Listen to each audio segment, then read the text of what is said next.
According to the Ghana News Agency, over 2,000 people die of breast cancer every year in Ghana. According to the World Health Organization, there are more than 2.3 million cases of breast cancer that occur every single year. Welcome to today's show. We are about to discuss a topic that touches the lives of millions around the world: breast cancer awareness, hope, and healing. The breast cancer survivor's journey. That's what we are talking about today. This is Bond, right here on AGTV, the Assemblies of God Ghana television. Now, whether you've been directly impacted by this disease, or you know someone who has, or simply want to learn more, this conversation is for you. We'll dive into how early detection saves lives, explore the latest treatments, breakthroughs, and share ways families can support loved ones through their cancer journey. My name is Mawutor Seade. You are welcome once again. Before we go for our first break, let's take our scripture for today. And our scripture for today comes from Isaiah 41 verse 10. It says, "Do not fear, for I am with you. Do not be dismayed, for I am your God. I will strengthen you and help you. I will uphold you with my righteous right hand." Don't go anywhere. We'll be back shortly. Hey there! You're watching Bonds, the family life show. Woo! A family that sticks together will always be stronger through the stormy weather.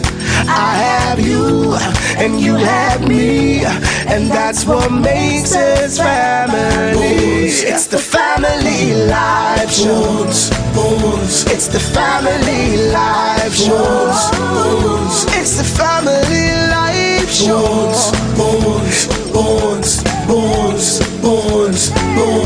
It's the family life show. You're watching Bonds, the family life show.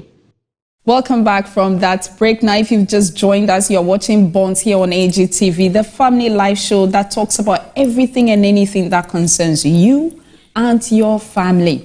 Once again, my name is Mawutor Seade, your host for the day. And I have here with me three very important people who would help us to have the conversation. Before we went on the break, I mentioned that today we'll be talking about breast cancer.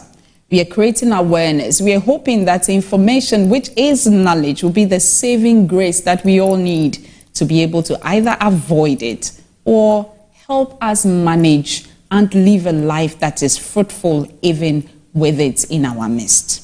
So you're welcome. Get other people to join in the conversation. If you're watching on YouTube or on Facebook, share the link and invite other people to be part of the conversation. You can leave your comments, your questions, and share your personal experiences if you have any. You can also follow us on My AGTV if you're on Facebook or on YouTube or on Instagram. Once again, you are welcome. Now, I have with me three people. Like I mentioned, I have two familiar faces. Reverend Reginald Akwamwa. Reverend, once again, you are welcome. Thank you for having me. As we all know already, Reverend is a minister, a teacher, and a relationship counselor. He doubles as the president of the Reginald Ministries, aka RAM Global, the Marriage Factory International, and the Kingsmen International. It's always a pleasure to have you, Reverend. Thank you. And to help the two of them have the conversation, I have with me Pastor Mrs. Sarah Akuyo Brown. You are welcome. Very pretty, always with a beautiful smile. It's great to have you also. Thank you. Now, Pastor Sarah is from Favor Assemblies of God, Cape Coast. She is the principal midwifery educator, adjunct lecturer, Assemblies of God Theological Seminary, founder of Exceptional Women Foundation, which is a Christian faith organization to support couples seeking the fruit of the womb medically and spiritually. I remember the first time we met, you mentioned that you're trying very hard, passionate about closing the gap between medicine and religion. It's great to have you once again. Thank you for having me. Now, we mentioned earlier that today we'll be talking about breast cancer. We are creating awareness, hoping that information and knowledge will help everybody who is watching us today. And we have with us Madam Abna, who is a breast cancer survivor, and she'll be sharing her story with us. So, Auntie Abna, I'll start with you. Tell us a little bit more about you. The patrol 2015. And I am a self-breast examination. Timi who say lamp bida minufum. Okay. Nti me kachire me kun. And I was so and your behwe kolebu. No wa hwe baby a ye hwe enufum. Nti me wadwuma mu an ofre me say wako buku me. Ama me time a almost a member. Nti date ni dru ya na me call ye. Okay. Nti me call ye no ana me chire doctor no, but na onye sure because na bibia nchire say me nya breast cancer. Na munyare, you were absolutely fine. I was very, very fine. Se me ti hokra who say who difference between the two breasts. Okay. Nti doctor no say what's it den na yo madam what's it den na me so me who said lamp bi wo me breast no nti me pese me de bana mo hwe mami. But before then no na minim breast cancer ho nsam kakra nti na prompted me ntem e mami de ko hospital nti mami ko ye mammogram and a scan me de buy no and a confirm say cancer wo lamp no. Nti mpacho first time na wo call hospital na no mama wo yes scan mammogram no. Nti later no mama ko ye another test the biopsy and I also confirm we. So tell us a little about when you received the news the first time. Say ampa we have breast cancer. How did you take it? I didn't panic. Okay. I did not panic because I have read a lot about breast cancer. Even before you felt the lump yourself? Yes. Okay. Yes. So I didn't panic. So I was there. They will tell you, go and do this and bring it.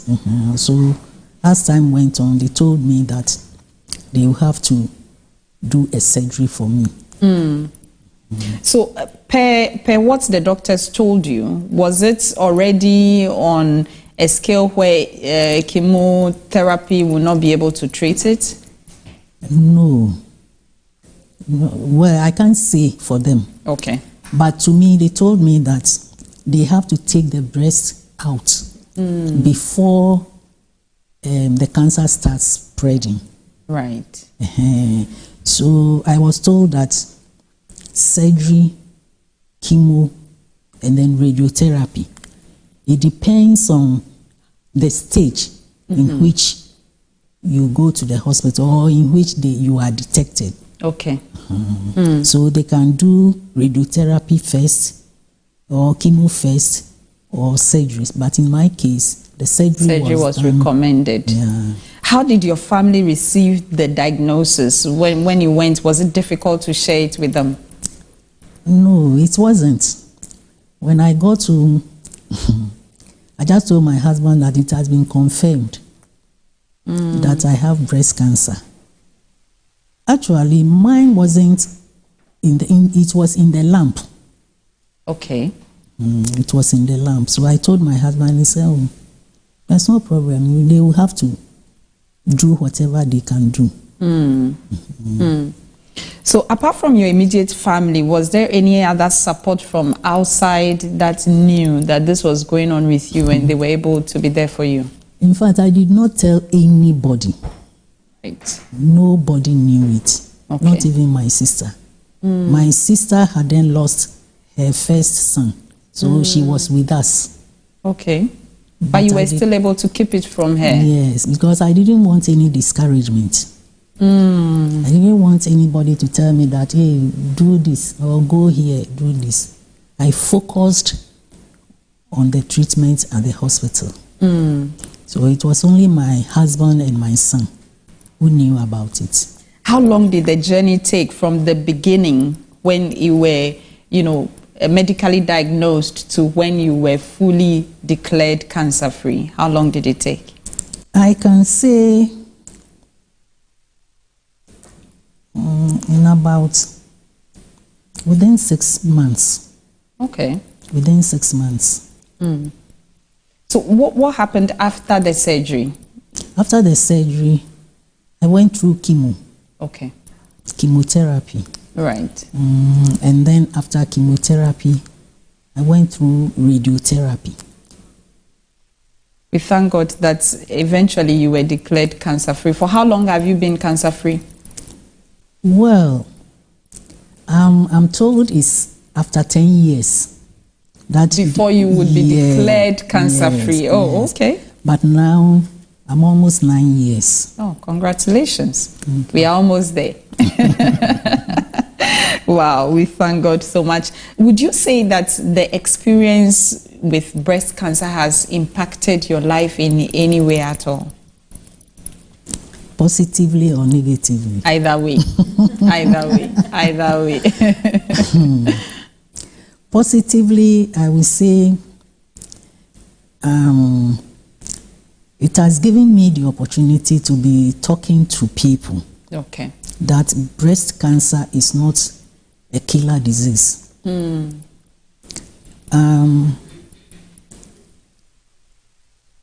Like the saying goes, early detection saves lives. Okay. If you see anything, don't panic. Just go to the hospital.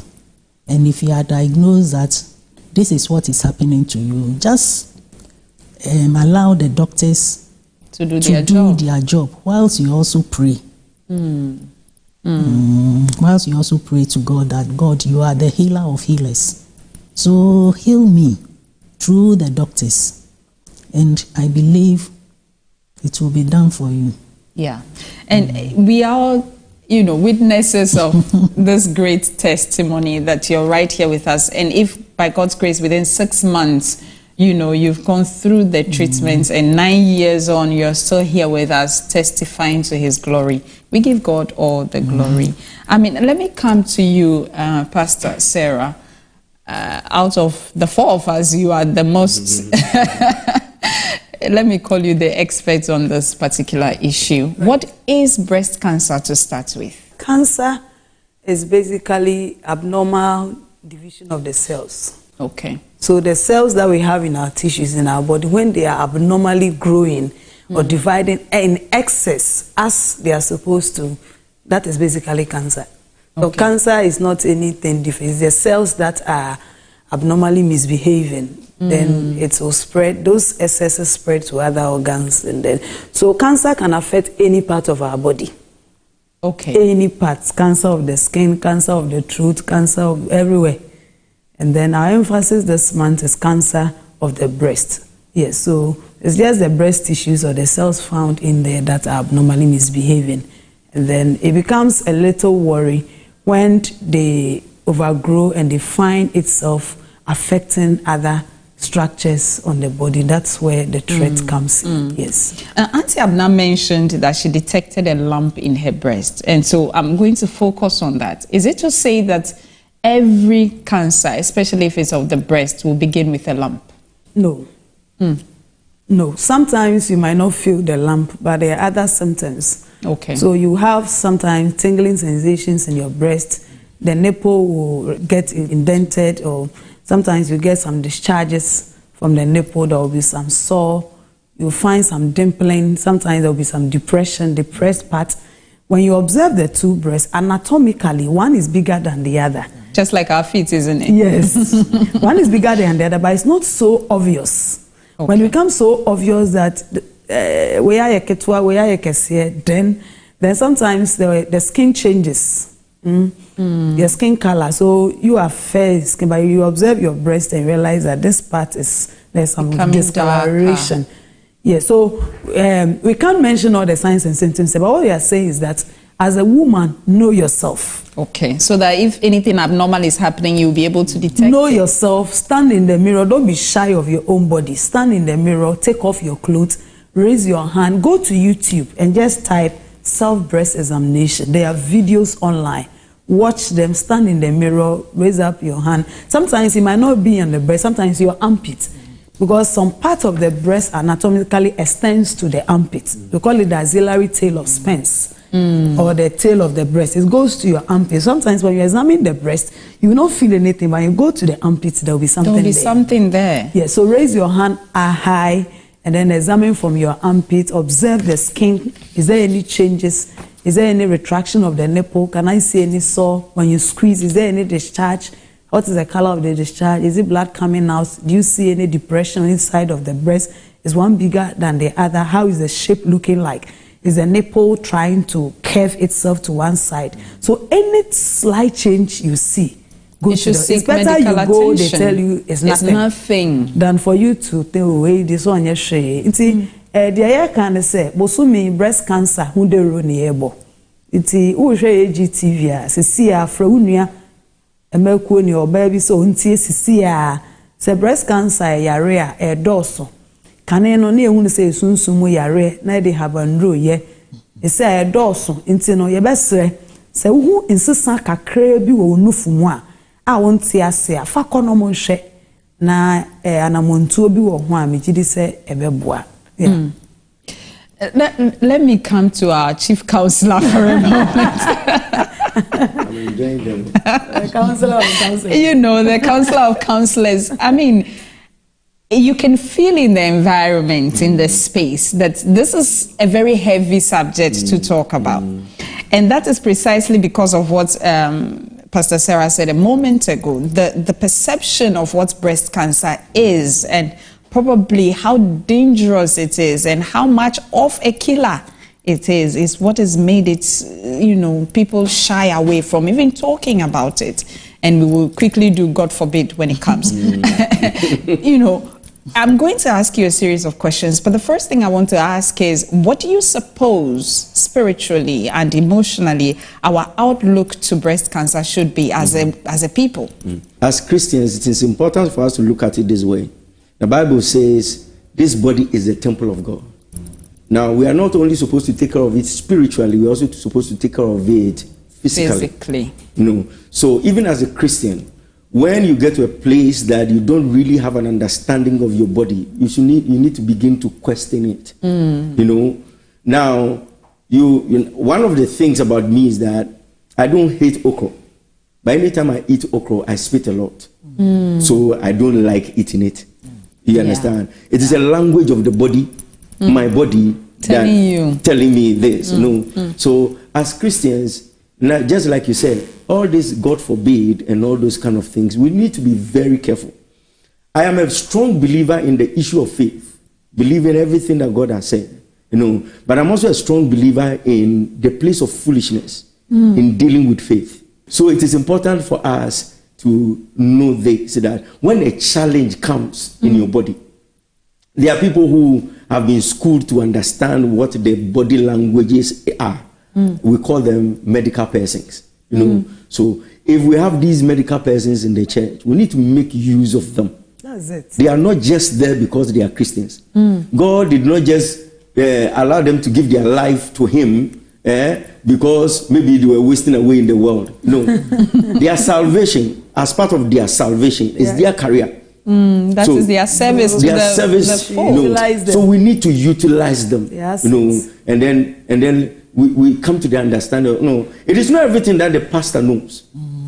You know, so if you have a pastor who knows everything, even when it is medical thing, and he even grew up as a business person because of his anointing, he has read some small book on medicine and want to talk, be careful. He may lead you to, but I will tell you, okay, I have this little information, but call this person. You know, I think that is the place that we need to get to.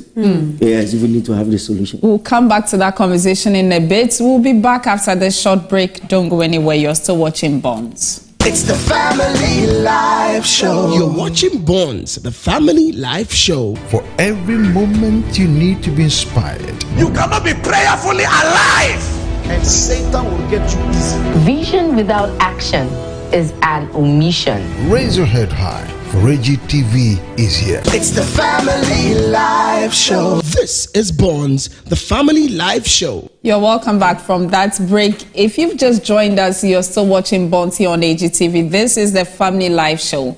And today we're talking about breast cancer, creating awareness. What role does faith have to play in it? Before we went on that break, Reverend Reginald mentioned that there was a thin line, very thin line, between faith and foolishness. Let's be careful where we draw eyes. Now let's come back to the conversation. I'll come back to you, Auntie Abdam. You were sharing your story. You've told us almost everything there was to know about how it began and how it ended. Tell us, was there a moment where you had to go back in your family line to see, was this something I got from somebody else who is in the family, and is this something I may possibly pass on to my children? Yes, I went back. I casted my mind back to my great-grandmother. Okay. From our line to see if any of them had any breast cancer. There was no BNB.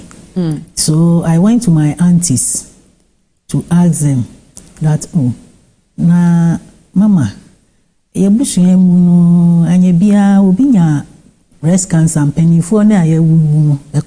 because by that time my mother was dead. My great-grandmother was dead. My grandmother was also gone. I was left with my grand auntie. Okay. So I asked my aunties, that's my mother's cousins. They told me, oh, abana ye kayu biasa o. Me mi biasa nke.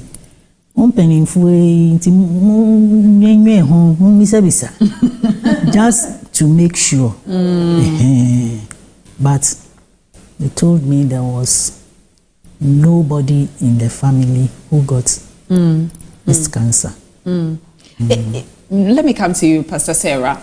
Are there cases of it being passed on, you know, in a bloodline, say from generation to generation? So, though we don't have a cause for cancer, all the cancers, it's idiopathic. We don't know what causes cancer, but we relate them to risk factors. That certain things may bring them on. Yes. So the risk factors, we have the unmodified risk factors and the modified one. The unmodified ones are the defaults. Typical example is a family line we are discussing. Yes. So somebody has it in your family, so you have the risk of getting it too. But we have a lot of people who have had breast cancer that there's no history in their family. Or maybe there could be a history, but there is no record. Okay. Where in the olden days it happened, and and go to Mpaibo, those things, and nobody knows here. But most people get breast cancer. They try to track or trace it back their family, and there's nothing to show. And then one of the unmodified is being a female. That alone is enough risk. That alone. I think in this one I'm going to say to Reverend Reginald, I think that generally when the punishment for sin came, we got the worst deal. The women, we got the worst deal. Yes, it's just till the ground, and we are all tilling the ground. We are sharing the bills that we are paying. So men also get, let me sound this caution, that men also get breast cancer. Sorry, when you visit the breast cancer unit in the queue, you see some few men in there where they are also having challenges with their breast. They report, they take mammogram, they take scan, and they do surgeries for them. They also have cancer, breast cancer. Because the tissue is there, just that it's not so fleshy and fatty as that of the feminine. So we have men who also experience breast cancer. And so we want to talk to our men. Breast cancer, men man su timinya. Into we a bear man out a ya obi and insistent be wo okoko soa ko na yen hwema. So with the breast cancer, with the unmodified one, I've mentioned you being a female and also the family line, and then early menarche. Early menarche is those who menstruate early. They believe that hormones have worked on your body for a very long time, and so it puts you at risk. Then we have the modified one. Okay. The ones that you can, those are the lifestyle. Smoking, taking alcohol, okay, eating fatty foods, not doing enough exercise, living sedentary lifestyle. Of course, all these are risk factors to a lot of chronic diseases. It's not peculiar to breast cancer. Exactly. So breast cancer, we don't have a cause, but we have risk factors. So what we are stressing is that self-breast examination. When you menstruate, few days after your menses, go to the mirror. We are encouraging the men. Stop just sucking it. You be massaging it. Try and look for the lumps for us. I wish all men would learn breast examination. I think from today we have to teach our men. AG men and all the men watching, not only AG men. Go to YouTube, type self-breast examination and learn. And every month you do it for your wife. We should be religious about it. Okay. Every month, do self-breast examination. When you do it, you get used to how your breast feels in your palm. You get a mental image of how your breast looks like, so that if you touch the left side, you know this time there's nothing. This time I'm feeling something here. And then you observe the color changes I've said, and the nipple behavior, everything. And then let me just pick on what you're saying for a moment there. Does it also presuppose that there should be pain for you to be, worried, or no. There may not even be pain? Some will experience pain, some would not. Most breast cancer cases don't even experience pain. And then let me say this: when you see a lump in your breast, doesn't mean you have cancer. Yeah. Okay. When you see a lump in your breast, it doesn't mean. 2008, I had a surgery and I took a lump when I was a student in Confanoche. It was even a cyst. So it's just a 15-minute surgery. I was just at the theater. They took it. I went to the hostel that same day. You take it to the lab. They will test it and you are fine. So we have the benign. Benign means that it's not cancerous. And then we have the malignant, means that it's cancerous. So when you see the lump there, it doesn't mean all is cancerous. Just go and then medicine would communicate to you. What role does the family have to play in what we are talking about, Reverend? When it comes to the family, especially a family where there's evidence that somebody has this issue, I think the first thing that the family needs to do is to come to the place of acceptance that this is a challenge that we are going to deal with. Number two, especially if there are children in that family, every person must be made to understand what this person is going through, and then the reason why we need to be there for that person. When Auntie Abna was speaking, she said that her husband and the son, it's not about whether the son is grown or. I believe that they needed to bring him in so that when mommy begins to do certain things that she is not used to, you understand, so that we can move along with the person. And then I think that the other thing is that the family also needs to come to this understanding that it is going to change a whole lot of things in the home. The way we will be doing things, the way we eat, the kind of food. You may not now.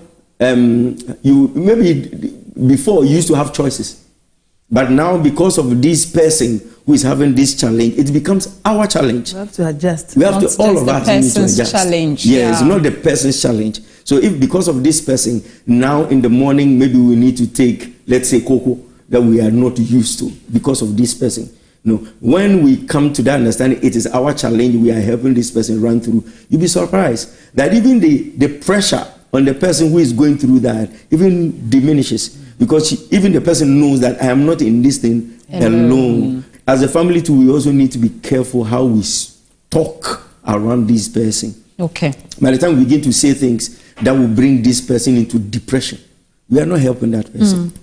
So that love bond must be stronger when it comes to the family of an individual dealing with a challenge like this. I remember Auntie Abna mentioning that she didn't want to include a lot of people in the circle of those who knew, precisely because she didn't want negative energy, that you would die, this will happen, oh my God, what are you going to do?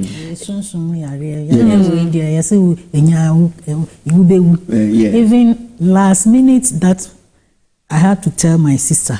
Okay. Because I was going for the surgery. So it was about 2 weeks. Then I told her that, sister, yes, many breast cancer. Oh my God. Let me say it then. When you breast cancer.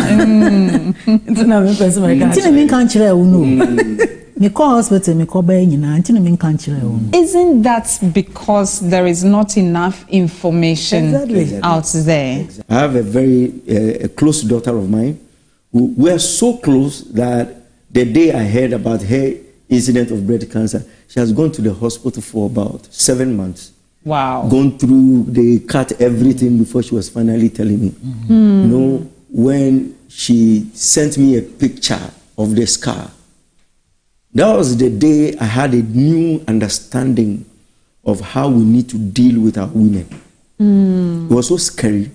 You look at it and you would think the doctors didn't know what they were doing. But I believe that by reason of how the nature of the thing, there was definitely a way to cut it. You know, to remove every bit of it. Yeah. And I'm saying that as close as I was with this lady, only 3 people knew. Her best friend who took her to the hospital, and then she herself and her husband. Finish. Privacy.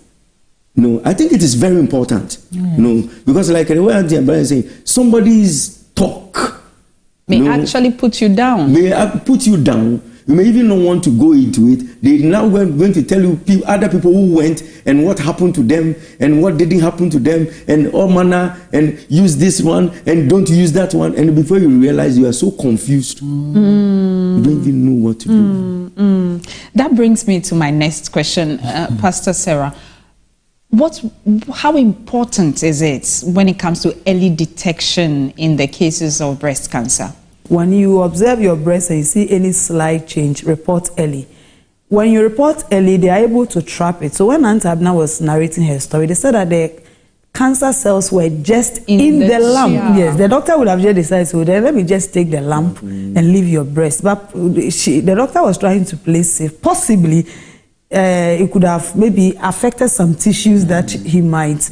Our system here, we don't have enough gadgets or most of the technology that we have. Other countries where there's this thing they call PET scan.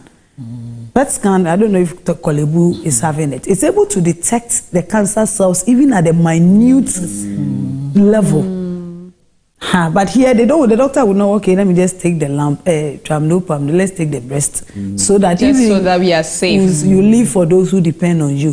So the earlier you go, the lesser the emotional torture, the lesser the exposure to treatment. You know, so depends on how you present and how they manage you.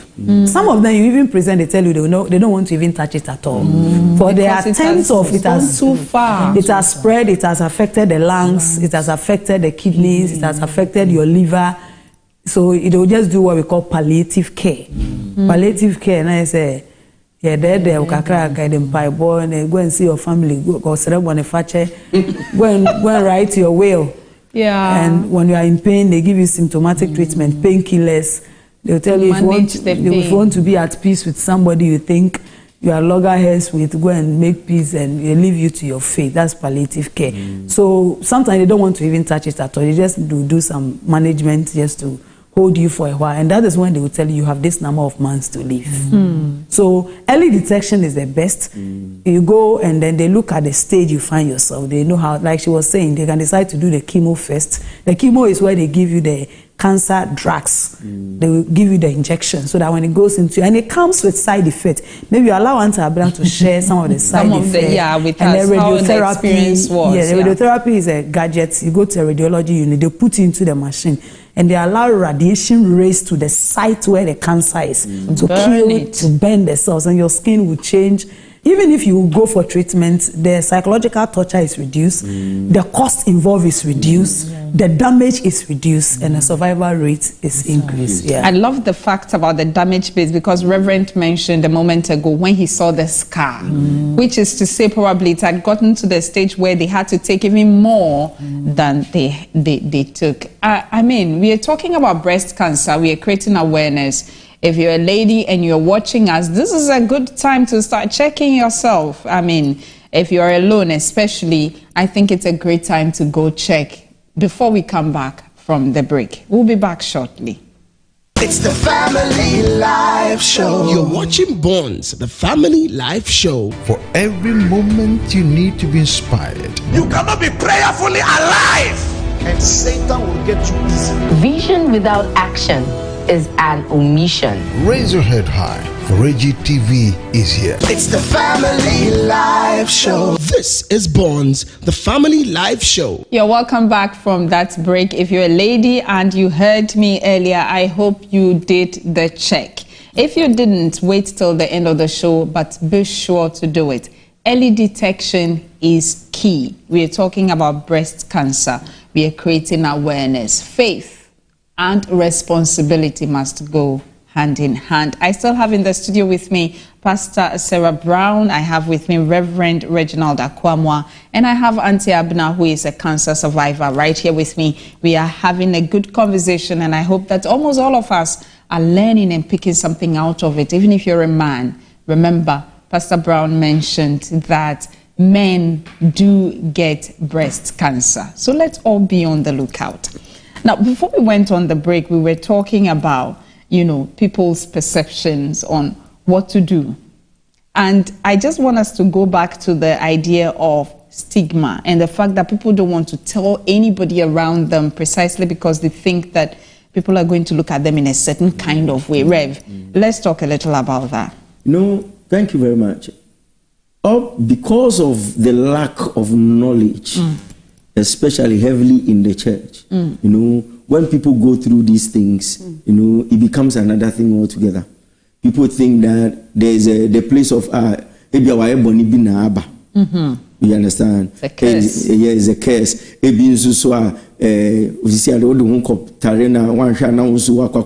And all those kind of things. Now we remember Pastor Brown said something that it's a disorder. You understand? An abnormality. It's an abnormality. Once every month, let's take maybe a particular part of the body, sensitive part of the body, and let's infuse it in the message. We bring an expert to come and talk about it. At the end of the day, you realize that now people have a lot of information. One typical issue in the church that needs addressing seriously is the issue of genotype. Okay. So you realize that most times the people get to the counseling in their last stage. That is when they realize that they are not compatible. He's AS, me too, I'm AS, and we can't marry. But we have faith. No, you see, yes, we have faith. Have foolishness. We have faith. But you see, the time that they came to know of it was the wrong time. It's too late. You should have done the labs even before starting the counseling. Even before you even know yourself that this is the person I want to date and this is the person I want to know. You should know for yourself. So by the time the person comes in and then propose, you begin to ask, so what is your genotype? Do you know? So I like you as a friend, but please let's go ahead and look at this one. Sometimes let the pastor sit aside. And let the experts do their job. Especially Christian experts, let them do the job. Because they are going to be talking as Christians and also talk as experts at the same time, so that everybody can now understand. So that when they're even talking about stigma, he's coming from a place where he knows that, we are talking about people who are like me. We are talking about people who are believers. We are talking about people who will need them in there tomorrow. You'll be surprised at some of these people that we think that they have stigma and all this kind. God is going to bring them into a level that tomorrow when you see them, you won't even be able to approach them. You'll be able to approach them. Right.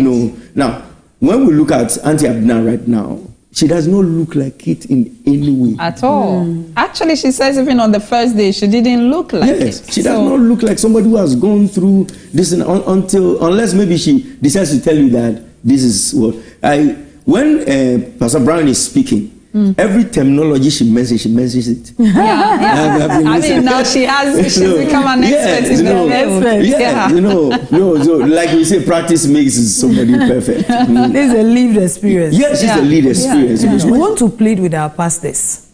Yes, Remo. If God gives you any word of knowledge about somebody's disease condition, the person's privacy. During prophetic meetings, during revival meetings, we should stop embarrassing people in the church. The way we say it. Mame, bra, we were soon say, cancer or this off work, baby, we Joe license. Is it when we are doing things at certain at the periphery and we think we can go scot-free with it? There are certain areas you can't go and do that. I love the way you said it. Papa, general, say on kwambo anya adwuma. Then when monyam fa so dem obi egu so low sperm count. Abegu na warrior for bag aje onarium ko. Pastor, please. Unacceptable. Please, we shouldn't abuse people behind the pulpit. Pastor, when a church member walks to your office and tells, my hospital na me lab omo ye no msa se menya kokram. O me nufu mo. Se nipa ni ma ho kwan a emfa nkodi nkomo nkyere wo yere e wo fie. You are doing the ministry with your wife. I've been telling the students at the Bible school that you are doing the ministry with your wife, but it's not everything that your wife should know. Because somebody comes to tell you, I'm HIV positive, my husband is not aware. You go and discuss with your wife. Your wife will I mean, before yes, you know it, everybody knows. So confidentiality is the key when it comes to until the person comes out willingly to say that now God has given me that grace to now talk about it publicly. Say, I dance here, like Antabna is sharing right now. From the beginning, please, let's know. Sometimes this emotional thing kills them, even the disease kills them. Yes. So. Let's go back to Auntie Abna for a moment. We say you are a lived experience. You've been there and back. Let's talk a little about the chemo and the radiation. You know, the radiotherapy that you experienced. Pastor Sarah mentioned that there are some side effects to the chemo. Share with us, how was it like for you? With the chemo, all your hair will go off. Completely? Completely. Yes, you hold your hair, it will just plug into your hands like that. I was told all these things. But when I started experiencing it, I didn't know it was going to be that bad. Yeah. So I think the second week after taking the first chemo, I was having a very severe headache. So I couldn't even sit. So I was just lying down and I started crying. Then I saw my husband coming and I turned my face to the wall. So he won't see. He said, Mini fiobo. I couldn't look at his face. I said, no kwe feel. Ufo. That was what she said. He said, "Go many feel we are for." And I said, "My head is aching." So he just went to the kitchen and brought me water. I took the water, but before then, I've taken my medications in the morning. I was left with the afternoon and in the evening. So he just brought me water, that I should take the water. I took it. And I was a bit okay. Then later on, I couldn't stand. I couldn't do anything. I was restless. So I came out of the room, sat in front of the door, and I told my son to bring me a mat. So I laid the mat there, and I slept on the mat. Then something prompted me. I just hold my hair like this. And then there was a hair in my hand. Wow. And I did like this. Hey. More. And my son said, Mama, then see me three minutes in an to. Now, so we see Doctor Nekai. Now, so me name say CC. And now, Mammy Timothy, me yeah. No, see, forward drone and me see there be time in row. My final party into a career. So he also went in and brought me water. Jinsu no way. And I drank the water. Yeah, I know, right? So water is life. He went to his father and told the father that Mama ni 3 minutes to 2. So my husband came out and he saw it. So the third day he said, then let me do you sakura. So you don't have to go through that. So he shaved me and all the hair went off. So as for the chemo, you will become black. Your skin, like you are fair, like you will become black. Every part of your body, even my tongue became black. My nails. So when my former boss visited me in the house, he said he thought I have put on black cuties. Wow. Wow. And I told him it's not cuties. It is a nail. Hey, what one be So it basically it deforms you. So we have a lot of the women that they get divorced at that time. If the men are not, so the marriage would, the man will run away and leave you. Let's talk a little bit more about the other forms of treatment that exist when it comes to cancer, Pastor Sarah. Unfortunately, in the sub-Saharan Africa or low middle income countries here, we don't have much of the gadgets. But outside, they take their time to really look at how far the thing has spread, they will even check your bone, your bones on your chest, if it has gotten to your bone. And then I'm sure maybe now Ghana has advanced in that. I'm not so much into oncology. I'm into obstetric gynecology, but I'm sure now they have spread. They will scan to check MRI, CT scan, to check if your liver has been affected. So they have to do all those investigations, the biopsy. So these are some investigations before they arrive at the treatment. Like I said earlier, the treatment, there's no protocol about it. How you present is how they treat you. Right. So everybody's case is unique. Yes, exactly. How you present is how they look at your age. They look at other related factors. Some are young. They are now treating infertility. They are young that they have to make babies. Some, when we get a pregnant woman with cancer, breast cancer, how do we treat her? So they are peculiar further subspecialties that comes with it. A pregnant woman who is having breast cancer, can she take the chemo? Is it teratogenic, or will it have effect on the fetus? How are we handling a whole lot. So it depends on how you. So either they will do the surgery first before you start the chemo, or you do the chemo for a while. They do the surgery, you continue, or you do radiotherapy. So that's what they do. There are varied ways in which they tackle it, but the three major ways is the chemo, the radiotherapy, and the surgery. And even that you are discharged, you have to be coming reviews, 3 months, 6 months, 1 year. You have to be coming, they have to be checking you. And sometimes it happens to one breast, they take it off, the person will come later and the other breast is also. So we've had people where 2 breast is off. Some too, they don't take the whole breast, they take a section of the breast, and then you have something to, because of the feminine features and the cosmetic aspects attached to it. So, Reverend, I mean, Auntie Abna mentioned at the beginning that this is not a killer disease. As much as possible, women need to be encouraged that, I mean, if you find something, don't be too scared and panic and not look for remedy at all. I'm going to come back to the church again, because as a people, we put God first. And sometimes in doing that, we neglect what is most important, which is our health. How does the church, apart from making use of the experts around and putting messages in our preaching about some of these things, tackle people, especially those who have already been diagnosed with breast cancer?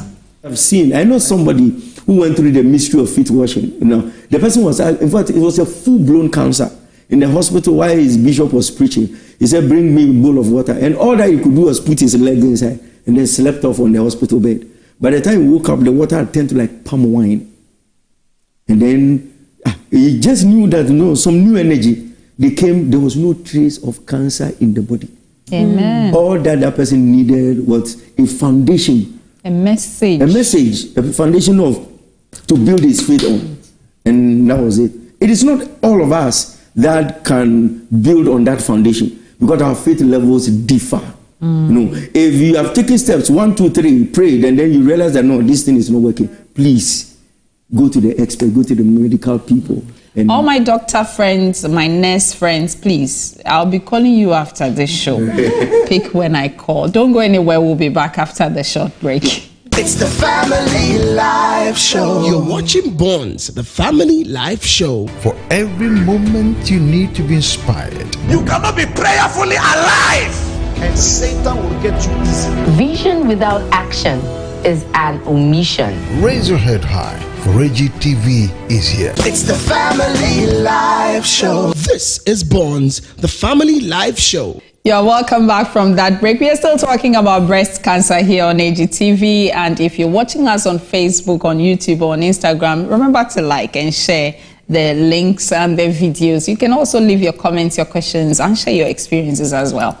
It may be a very solemn day, and we're talking about a topic that is very critical to our health, but there is always room for laughter, even in the midst of it all, especially if you have faith and you are being responsible. Before we went on the break, we were still having a conversation about stigma, causes, and remedies, and all of that. But let's talk about something that I think is on the minds of a lot of people. What are some of the myths that we hear around concerning breast cancer that we need to debunk today? Mami, I'll start with you first, Auntie Abna. In case there is anything you heard that you, upon having been diagnosed and going through the treatments, now you know is not true, please share with us. Before then, they said if you get breast cancer, it's a contagious disease. Okay. It will affect everybody within your family or in your home. Those that are with you in your home. Because maybe you will drink from the same cup, you do the same things. It is never true. It is not. Because my sister was with me, my elder sister's daughter was with me. As at now, none of them.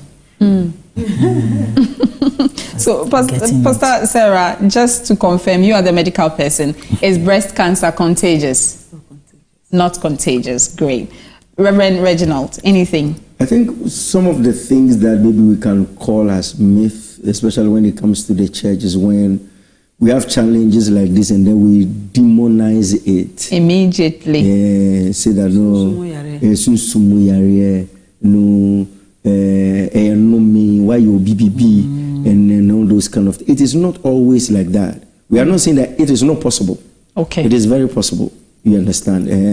No. So we need to look at it that way, that even if it is like that, before, normally I tell people, even before you step out that you are going for prayer, you would have gone through the medical person. Okay. Know exactly where, so that even when you are praying, you pray with information. You pray with information. Right. When you are healed, they will confirm your healing. They will confirm your healing. You know, that is the truth. You know, you pray with information. It has to be objective. Because you realize that there are certain, you see, every medical issue is traced to something.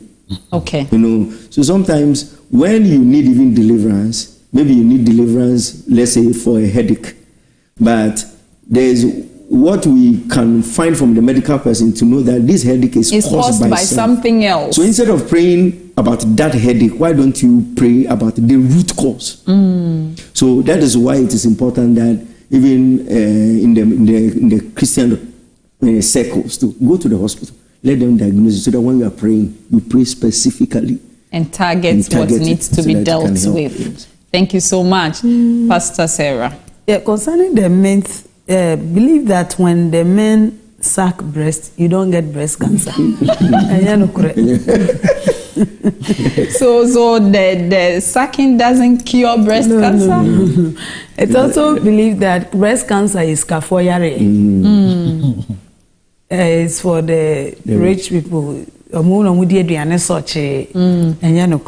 I have heard about 2 other ones that if you don't breastfeed your child for at least 2 years, you will end up getting breast cancer because the breast milk will coagulate and become a tumor in your breast. The advantage is that women who breastfeed have less risks. I will not say they don't have risks at all, but they have less risks. So women who delay fertility 30 years and above before they are having children to breast, because the breast has been there without being utilized, the risks of you getting it is a lot. But people have also breastfed early and they still had it. So it's neither. That's why we don't have exact causes. They are just risk factors. The research has shown that a bit me away, you know, but we don't have exact cause to say that this is what causes breast cancer. But we attribute to some of this, so it's not true. But when you breastfeed, okay, it's that risk. It reduces your risks for that, sure. And then those who are on hormonal therapy, okay, women who get their menopause early, maybe at the age of 40 years when you're menopause, and then they have to, because when you get menopause, you start aging. They give you hormonal therapy to still give you your feminine features. It's believed that when you use the hormonal therapy for a very long time, you are exposed to that risk as well. Yes, and the myth about I want to talk mammogram. There's a myth that when you do mammogram, it gives you breast cancer. It's not true, because it goes with the radiation thing, so it puts radiation in your breast. It's not true. Mammogram is best done when you are 40 years and above, because at that time, the density of your breast is low. The breast feels soft and laxed. And so the machine, the radiation, whatever, is able to get into your body and see properly. And see properly. So I tell that the cancer can be there, but when you are young and your tissue, the breast tissue is tough, okay, or is heavy, when they do it, they don't really detect it. But sometimes they still do it because you are complaining, and so these are some of the few main things. Does breast cancer affect children, young girls, or there is some age to it? Yes, it's also another myth that they believe breast cancer is for the aged. Those days, hypertension, they thought it was for the aged. Diabetes. Now we know better. Now go to the facility, we have children who are childhood diabetics, children. So we have young girls coming with lumps in their breast and they do the surgery for them. If they don't do it in a delay, cancer can get it. So cancer, it's no respect of people. It's very high among the elderly, but the little ones can also get. So our young girls who have started menstruating, who are in their teen age, those are the primary, upper primary and GH. Let's teach them self-breast examination. Our missionette reps and our wise sponsors, our young single sponsors, those who are in the UCA, how do you call them? Christ Ambassador Youth Ministry. Let's add up some of these things into our youth. And then the women ministry, regional directors and the district reps. During your rallies and your meetings, the health experts in your church, use them. They are assets to the church. Daddy have said that you can get one office in the wherever you are doing your meeting. We don't need anything to do breast examination. Just the hands. Just cotton in a small bowl so that you can squeeze if there will be some discharge. You only need bed sheets to cover the couch or the table or whatever, and they cover the person for privacy. And there's a good light source so that you can look at the skin. And it's a place to just wash your hand. That's all. That's it. You don't need anything. And then which the district rep or whoever is organized, or the local churches can do to just give the person privacy. As early as possible, you see it, you refer them. And it's maybe it is giving the pastor stress, waking up midnight and to pray. The medical experts have been trained. They are taking salary. They are waiting for those things to be solved. To deal with them. Yes, so that, yes. Second question, I think it's quite important for all of us. How often should one do a mammogram? Do you do it only when you detect a lump, or can I just go to the hospital and say, I want to do a mammogram just to be sure I'm okay? If you want to do it, you should be 40 and above. Okay. But when you do it, I think you do it every three years. Or, Mama, what is it? For that age group. That age group, every 3 years, because you don't have to be doing it. Yes. Because you don't need to be exposed to the radiation too often. So you do it when it is indicative. Okay. Yeah, but from 40 and above. All right. But less than 40, 55, it should be every year. Every year. Yeah. Less than 55 and above, every year. Less than 40, you can do ultrasound scan. You can do scan. Okay. The scan can detect, and then biopsy can be done. Okay. Thank you so very much. You have all been very helpful in today's discussion, but let me come to you, Auntie Abna, then Reverend Reginald, and finally to you, Pastor Sarah. Your final words to those who are out there, especially you who have survived. What do you have to share with the public? Early detection saves life. And breast cancer is not something that you have to hide behind it. You don't want anybody to know, especially the medical doctors. When you do your self examination and you notice any changes in your breast, I will advise that you quickly take it to the hospital. It might not be even a breast cancer. It might even be a lump or a tumor, which can be removed from the breast for you to be fine. Yeah. Right.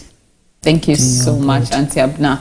Reverend Reginald. I think that what I would say is that there is so much resource in the church.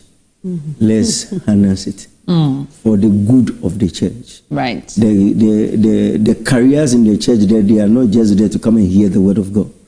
They must be allowed to serve in the house. In the house. Right. Right. Thank you so very much. Pastor Sarah. Okay, so finally, the year can say breast cancer was 7 year can. Bosumi apomdia so ye hwe wiase nyina apomden say obabia nkohwehwe nufu. Oko hospital na oka so kohwehwe nufu ma ye free obi anje uska. Nti ko ma ye hwehwe mwanyini wanya 40, 45, 50. Na obetimi etua na ya mammogram aye. Ubu nse wie a gina hwehwem hwenufuo no sensesa bia bamu a memfa wadwimbu tumrika ne ko na monhwema menye bibia sunsum asem obom paye no na wosan eti ye ma treatment say ya ti na ye Afen so yesra ye mema no ne abusua ne se bemu se abusua mu obi nya breast cancer na ojiudi na okakire wa keep it private. Let's respect people's information that they entrust into our hands. Yes, I okay come obi atia ebebu na bem ebeku ni sunsum enukra beku na nsa na yare ne kuno. Yesra kunu no mo nso mo support mo nkran hye. Munum no fori nyina mu mi ahwe. So yare wo ma. Piao. I want to say a very special thank you to all three of you. First, most importantly, to Auntie Abna. Thank you so much for opening up and sharing your story with us. We are very, very much grateful. And we thank God for you. 9 years of His glory. We pray that He will continue to keep you strong. Amen. Reverend Reginald, it's always a pleasure to have you. Thank you for sharing your thoughts, especially on faith issues and on counseling issues. Your pieces of advice are invaluable. May God richly bless you. Pastor Sarah Brown, thank you, thank you, thank you. You have a wealth of knowledge, and we are very grateful that you are always available when we call to share them with us. And to you, those who are watching, before I even come to you today, especially, I want to say a special thank you to my producer, to my director, to the cameraman. Thank you guys so much for holding me down and always making sure the show comes on and it comes on perfectly. And thank you especially for staying behind the screens and for watching us and for joining us in this very important discussion on breast cancer awareness. We've learned that early detection can make all the difference. And we do hope that today's show has inspired you to take action. Together we can make a difference in the fight against this disease. Remember, breast cancer awareness isn't just a month event. It's not just an October thing. It's an everyday thing. We should all be aware. We should all seek knowledge and information. And if you do know somebody who has breast cancer, remember what we said today. It is not contagious. Stigma is not the way to go. We said something before. If you don't know what to say to someone, pray for the person. It's a better option. It's an ongoing effort that we are making that can help save lives year round. Stay informed, stay proactive, and most importantly, support each other. Until next time, my name is Mawutor Seade, and this has been Bonds. A family that sticks together will always be stronger through the stormy weather. I have you and you have me, and that's what makes us family. It's the family life show. It's the family life show. It's the family life show. It's the family life show. Bonds, bonds, bonds, bonds, bonds, bonds, bonds, bonds. It's the family life show.